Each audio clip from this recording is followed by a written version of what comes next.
Welcome to Real Estate Success DFW, the podcast where top producing agents from Dallas-Fort Worth come together to share their stories and strategies behind their success. I'm Shaune Corbett, your host, and with over 300 million sold in the local real estate market and the honor of being best of D multiple times, I know what it takes to make it in this market. Each episode, we're going to dive into the world of real estate, learning from the very best in the industry. If you're ready to level up your game, you're in the right place. Let's get started.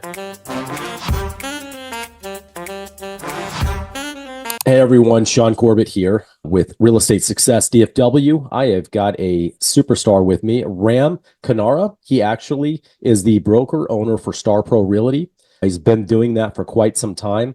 I'm going to give him a chance to tell a little bit about his background and his story there. And there's a few things that I want to talk to him about that's going to help you guys out there in building your business and being able to effectively connect with your audience. How are you, Ram? Doing pretty good. How are you, Shaune? Yes, I'm doing fantastic. Thank you for asking. Let's start a little bit going back, because I assume you didn't wake up one day and decided you're going to be a realtor. I'm sure you've had other careers or other things maybe happening that got you into this space. So how did you end up getting into real estate? I'm originally from India. I came to United States in 1994 for pursuing my master's degree in computer science. So I finished my master's degree in 1996 and moved to Dallas to work for a company called GTE at the time. Now it is Verizon. So we came on a student visa and then moved to a H-1 visa, the work visas, they call it as work visas right now. And then got my green card in 2001. So at the time I was started looking for the houses. In Dallas at that time, there was not that many Indian agents that know the Indian. We look at Indian Vastu and also certain requirements in the home. So there was not that many people doing their business on the Indian realtor side. So I thought can I do something real quick? Let me do a little clarification. So does it have to do with maybe the direction the house faces, things like that? The direction of the house, so that's understanding and also your audience. The master bedroom has to be there, kitchen has to be there, and those are the main important points. The master bedroom is, kitchen is. But right now, with a lot more people coming in, those requirements are going up and up every time. But the main one are the direction of the house and then where the master bedroom and the kitchen, those are the main ones. And also we were used to negotiations. In India, we don't buy anything without negotiation. Even buying vegetables, you need to negotiate. That is the tradition. That is the way that we brought up in India. So here, when we are trying to do negotiations, the salespeople and as well as the realtors are not used to those ones. So I just want to build that gap so that way I can help the buyers understand where they are coming from. Even if you tell them there's no negotiation, we keep on asking for it. So that is the normal practice we do. But so that way I can help them out. So that was the main reason I was entered into the market. I started my career in 2002. I was still working at GTE at the time. I'm a programmer, software engineer. And then I pursued that, both of them, until 2015. And then I made my career full-time into real estate into 2015. Okay. So full-time in 2015. When did you start StarPro? StarPro 2012. I started my brokerage in 2005.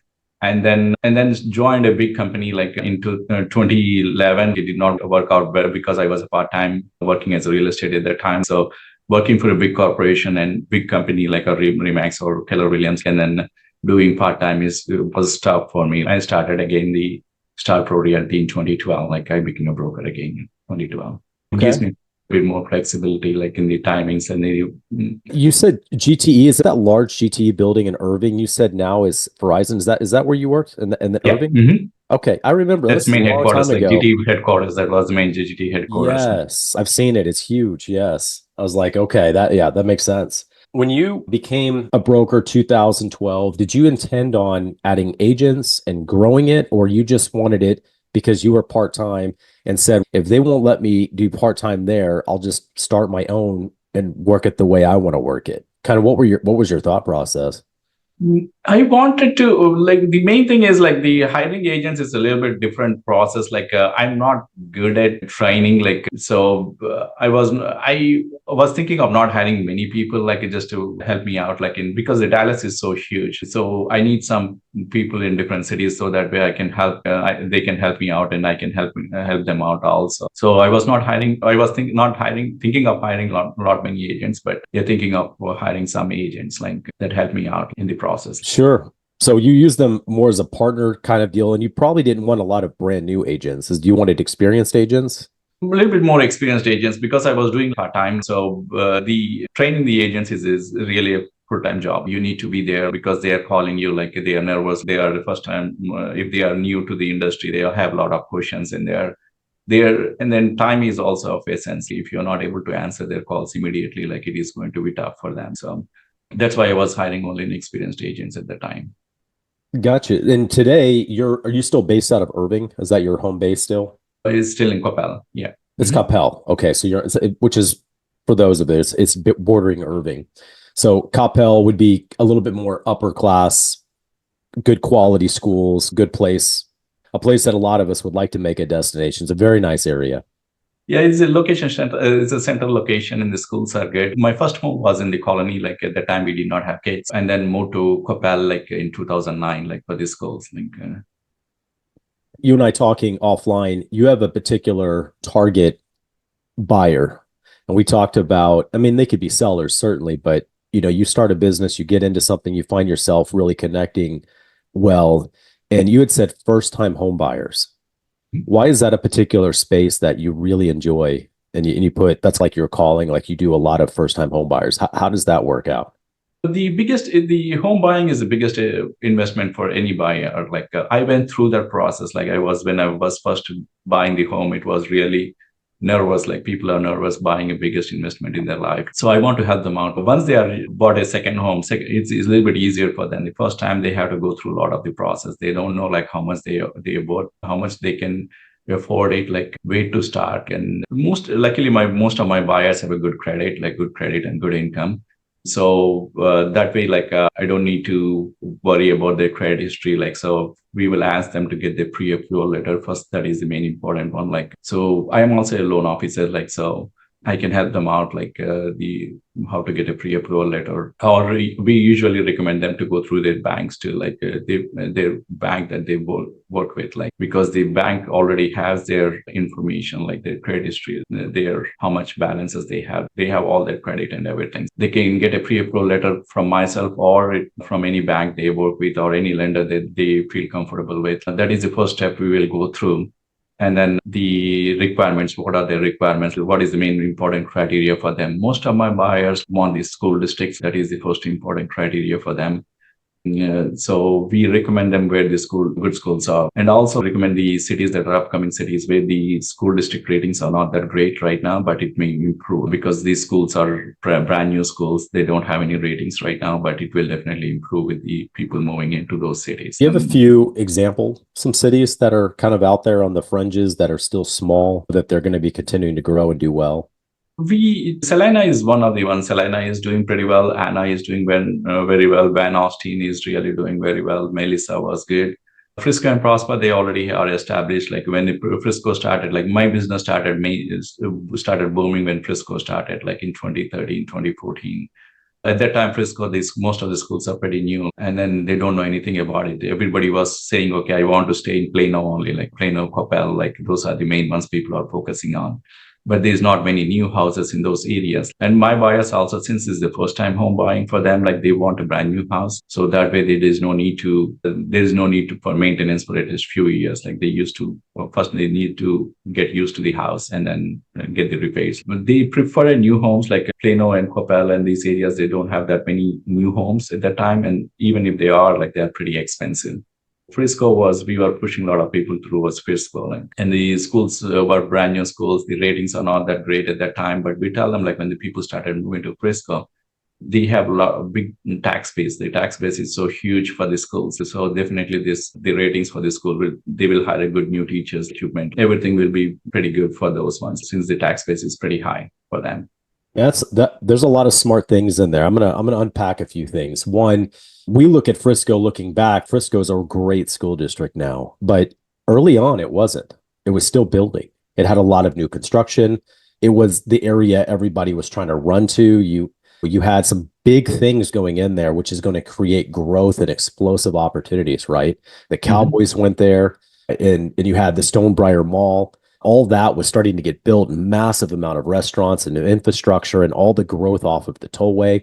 And all of a sudden, Frisco had a large base of tax revenue, like you said, and then they started creating some really good schools over time. And now they're one of the best school district options in the Dallas-Fort Worth area, but we don't have a lot of new builds as much anymore like we did during the heyday. And everything got pushed north. Now Prosper is taking advantage of that opportunity. It's really primarily suburb, but it's still close enough to the tollway you can get to Dallas pretty quick from even Prosper, which is kind of far up there. But the Prosper School District is now benefiting from what Frisco has done. What's really interesting is Little Elm used to be one of the lowest rated school districts in all of Texas. And it wasn't but 10, 15 years ago that was the case. But because of its proximity to Frisco and LASD, and then Denton is not quite as well regarded, but it's still gotten a lot better. That forced Little Elm to now become competitive, and Little Elm became a much better school district over time because of you could live in Little Elm and go to Frisco ISD, or you could live in Frisco and go to Little Elm, and it was such a substantial difference in your tax value and your appreciation rate. Little Elm has now become better. So you mentioned Salina. That's a lot of forethought because it's right next door to Prosper. And it's going to benefit from the explosive growth and Prosper when they run out of room and it gets too expensive there. I think it's Aubrey ISD. Aubrey is doing pretty well too. Aubrey, Clelum is really doing very well. Like Yes. I have a lot of people like who are just starting their family. They are preferring like Clelum because the price point is really good for them. The location is good and the price point is good. And the schools, they know that like they will go up. And then the kids are not that they just started their family or they are very small kids. It takes a few years for them to get to these schools. So a lot of people are investing their money in Clelum and as well as Aubrey. Sure. And those are smart ideas. Van Alstyne, Melissa, Anna, I heard you say all those things. Those are going to be, because we've run out of space in kind of the just south of it. Now it's going to force everything north. They're going to expand the tax break or the tax basis, and all of a sudden you're going to start having some really good schools come out of that process. That's a really good point. Can I talk about, you mentioned a couple times you're a loan officer. Are you a broker and own a brokerage for loans, or do you have your license parked with someone else and you're able to source loan opportunities for your clients? I'm not a mortgage broker. Like just a loan officer. Like mortgage broker is a lot of work. It's constantly I think if it is a full-time career into the mortgage loan business, like then that is good. But or else if you want to do real estate and as well as the loans, like it is tough to be both of them, like mortgage broker as well as the loan officer and the real estate broker. So I parked my license with a different company. I'm just working with a better corporation.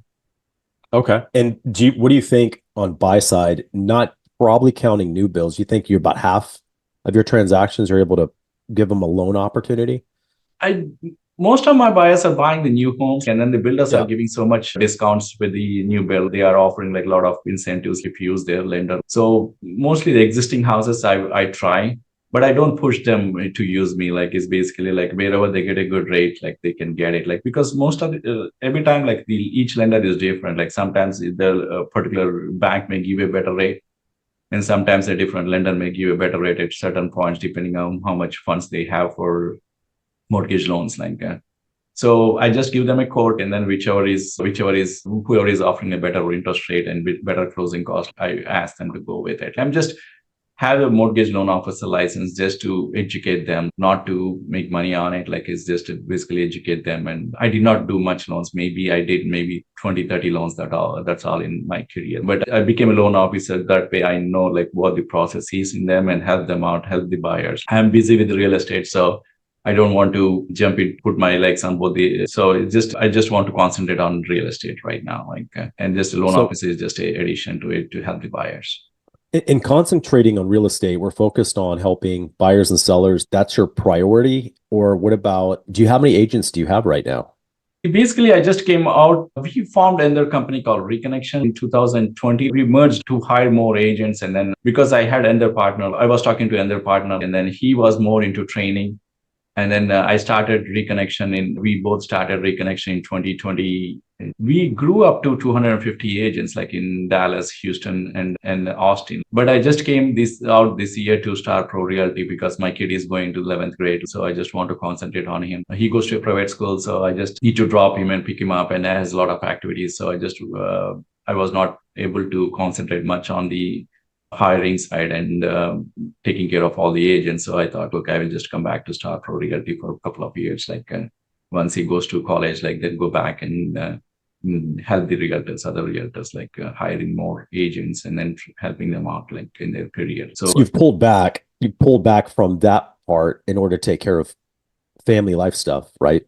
Yeah. Mm-hmm. Okay. And then you plan to go back. So are you still a part of that? Or are you just really focused on just doing your StarPro and then helping whoever's within that group? And then that's it for now? No, I'm still helping them out. I'm still a broker. We just talk every time, almost twice a month, or we exchange the ideas and everything. We are still together. If I have any agents that wants to join, I recommend them to Reconnection, because we used to have a good training, and every week we used to have a training, and a lot of help from the brokers. We were 3 brokers at that time, so. But if any agents wants to join, I just recommend them to go there. We are still work together. But I will go back to help after my kid goes to school. Okay. I respect that. Making sacrifice for the family is good, because we're in a business. Weekends and evenings are pretty dominant in real estate as far as when you need to be available to answer questions and stuff. Fortunately, about 3 or 4 years ago, I moved from not working weekends or evenings, and it's made it so I can really focus on the kids. I don't have an organization anywhere near the size that you're talking about. That's quite a bit of responsibility. When you do weekly meetings, do you do Zooms? Do you meet in an office? Mostly it's a Zoom meetings only. We used to have a training on Wednesdays. Every Wednesday we had a training. And then Saturdays, if there's an important topic or any guest speakers, we used to have the meetings on Saturdays. We have a guest meetings on Saturdays. But Wednesdays are typically the training periods for one. It goes around 1 to 2 hours in training.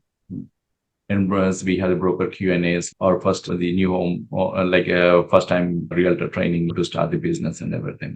We have different training subjects that we work on every week. Okay. How often do you get? You said there's about 250 agents in that group. Is that what you're saying on Reconnection has, close to 250 right now, in all the locations in Dallas, Austin, and Houston. San Antonio, there's not that many, but yeah. Okay. And when agents come into a challenge, right, transactional challenge, do they reach out to you, or do they reach out to one of the other agents or brokers? We are 3 brokers, and then we have a timing, we basically Monday, Tuesday, Wednesday, we do, basically they tell us which days I am on and which days the other brokers are available. But if they are not able to reach me, they are always welcome to reach the other brokers also. And we have a admin at the office also, to get hold of if it is really important. Okay. I love it. So I had a thought. What if there was a broker on demand transactional question service available? And I say this because I think probably 95% of questions are not specifically broker responsible questions. They're just transaction questions. How do I, work on getting earnest money back? Or how do I negotiate this contract and ask for additional concessions? Or they're usually just transactional questions. And occasionally you do get into, hey, we're all mad at each other and we want to call attorneys. I mean, occasionally it happens. But 95%, that it's just not the way it is. What if all those questions were handled for a service instead of you guys answering the question? Would that be of value to you? And definitely it will be value for everybody. If even the brokers are office managers for the broker. They're not available all the time. And then sometimes they have questions at the night, in the evening. If they have a particular fee, so charge a fee for a broker, and say, okay, we will charge you this much free for the broker. And then they can call this helpline. And then there's always a line saying, okay, it all depends on your broker policies also, what your broker says, but at least guide them, the process, but it's ultimately the broker is the main responsible, what they want to do with that. It's something I've thought about, because I like the real estate transaction problem solving. I like it. And I'm pretty efficient at it. I typically take complex, because they'll share a lot of things that have nothing to do with the problem. And then you're like, okay, that's not relevant. That's not, just tell me. And then what I'll do is I usually will stop it and I'll say, hey, I'm going to ask you questions and you tell me yes or no. And I generally can get to the bottom line pretty fast. And then I can give them a solution. I've been doing that for years. And I joined a program called School. Do you know what School is? SKOL. It's online training. Okay. All it is a platform to post classes and things like that. As part of a service, I was offering office hours on a Zoom. Anybody that's pays for the service can jump in and ask me any question they want to ask. And I've thought about that would probably be growing, that could be something that would be a value add to smaller boutique brokerages that don't have, enough broker staff that can cover all the hours and deal with a lot of the transaction questions that, again, no liability is being done. We're not dealing with things that would affect the license. We're just dealing with things on how to win for everybody to get the deal to move forward. I don't know. But I think it's a very good idea. Like definitely, I think you can take your turns like Monday, Tuesday, when somebody. I think definitely it's a very good idea. It really helps a first-time realtor like that are entering into the business. And also like I used a service called Shoya. I mean, if I have to show a home in Salina or somewhere, and I am in Copal, like with only one showing, takes me a lot of time. So I use that service where a licensed agent can show the home for me like for a small fee.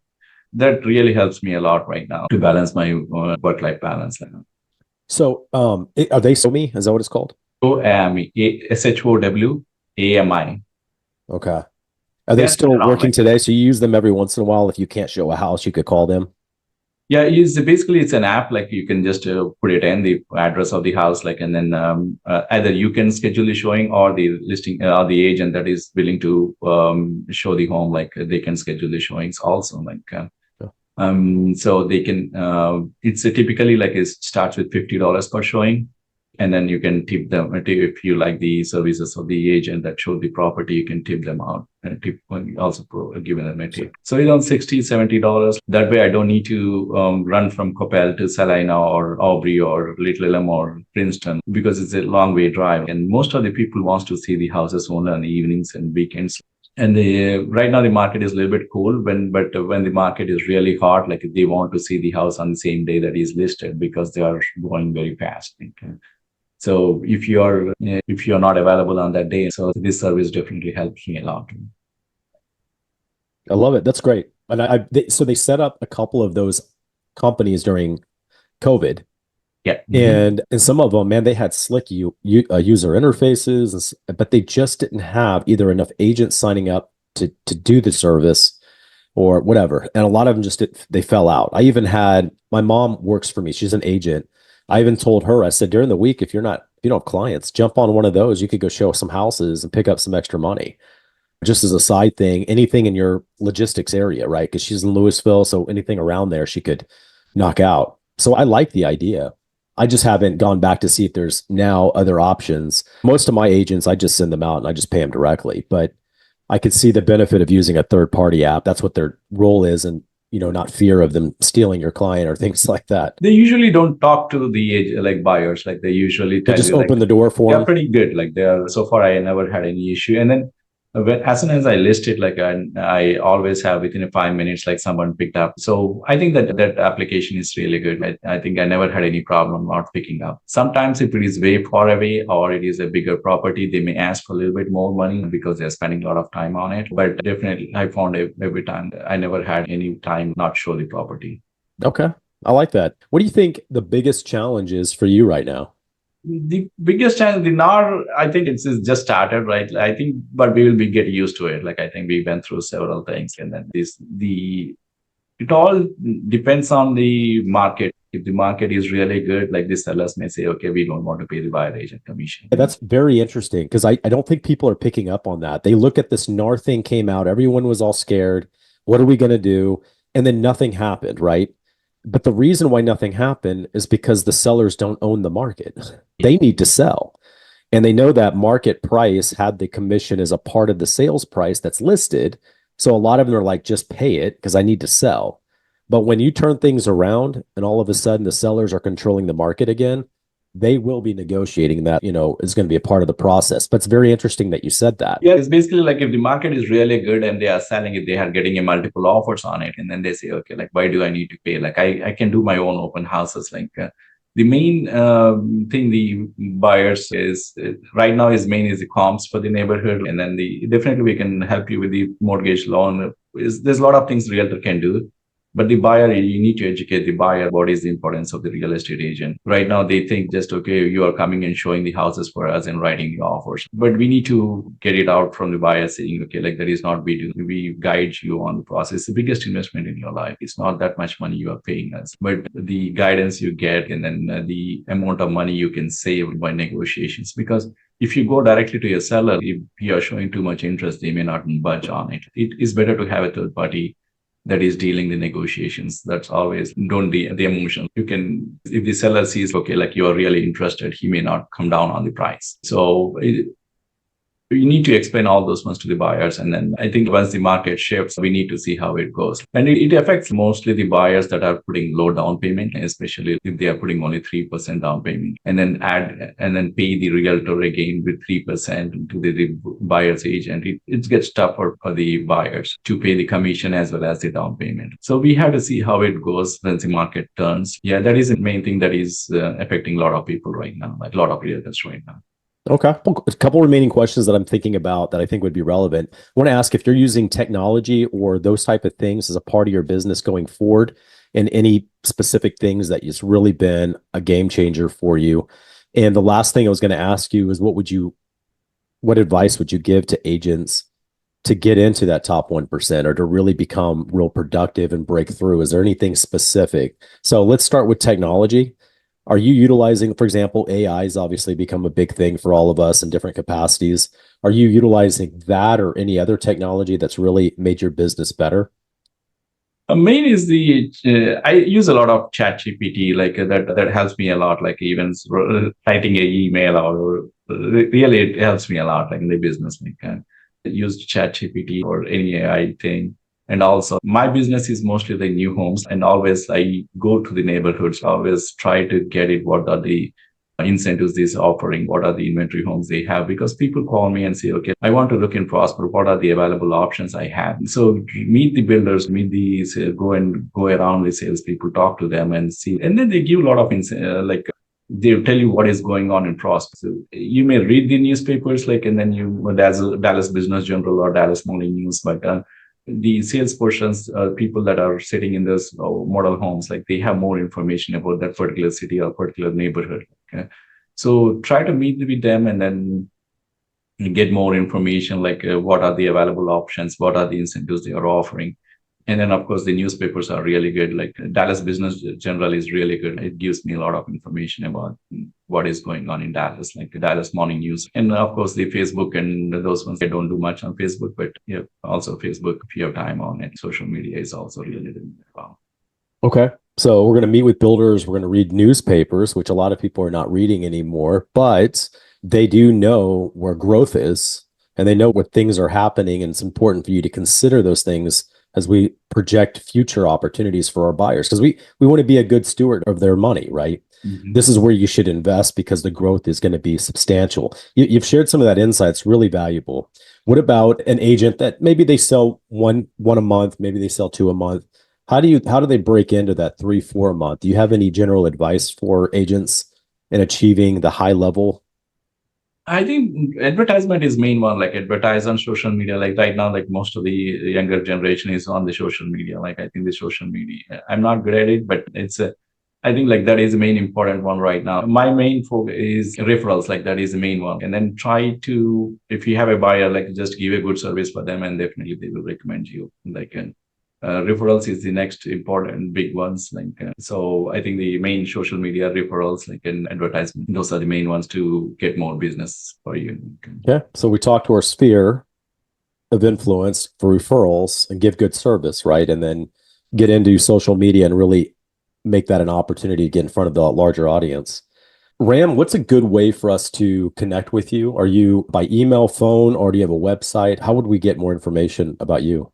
Best thing is to reach me on the phone. Call me. If anybody has any questions, they can call me on the phone. Sure, you can leave your phone number. 469-964-2033. Okay. And then when we finish this, I'll try to have links for anything that you make available to us, your LinkedIn and all of that. And then they can easily connect when it gets posted on all the different podcast media. Man, I really appreciate it, Ram. Any last minute things that you want to share or anything else? I think the real estate industry is going through tough time. Like I think it's going through a different times. Like I think definitely stick on to it. I think it will be a very good positive. Dallas is really doing very well. Anywhere in Texas is really doing very well.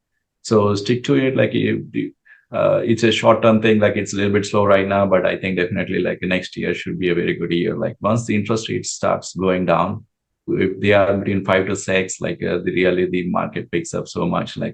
I think every realtor will be busy with their clients. So stick to it, continue what you're doing. And then I love it. There's a lot of truth to that. I think a lot of us are concerned with the election, the interest rates, COVID pricing of homes. People think they're too high.